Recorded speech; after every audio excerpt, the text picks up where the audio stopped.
So, I want to talk about something, and I'm going to use my own experience as a Black person living in the United States. Although you will very quickly notice the similarities between what I'm saying and what is happening in Palestine because our struggle is so interconnected.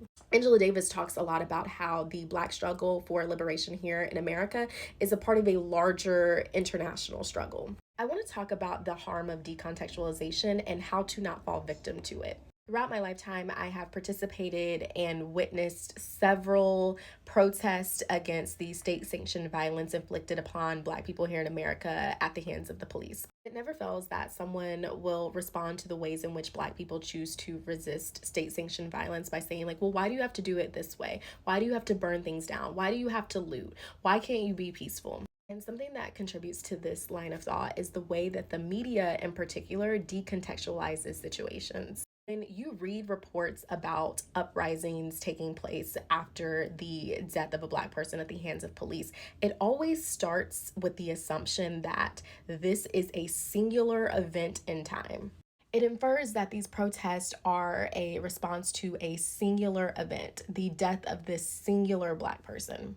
But what's missing here is context. Since the inception of this state, Black people have been experiencing state sanctioned violence. That is the missing context. Hundreds of years of state sanctioned violence, heavily funded state sanctioned violence, military enforced state sanctioned violence. So when someone decides to burn some shit down, it is not because one person died. It is a act of resistance against hundreds of years of violence and oppression. And to condemn us for resisting in any way that we choose, because we do have the right to resist state sanctioned violence, is to say that you would just prefer us to die quietly. It is to say that you would prefer that we just allow our dignity and humanity to be taken away from us. It is to say that you're not actually concerned with liberation, but you are rather concerned with some sort of moral righteousness. If you have never felt the weight of oppression, if you have never felt the weight of state sanctioned violence, who are you to condemn someone for how they choose to resist?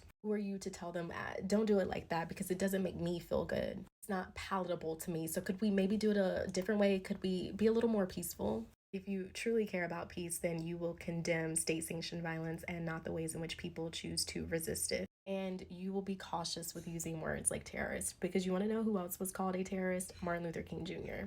That language is used to oppose any sort of possibility of the existence of freedom fighters, people who are fighting against state sanctioned violence.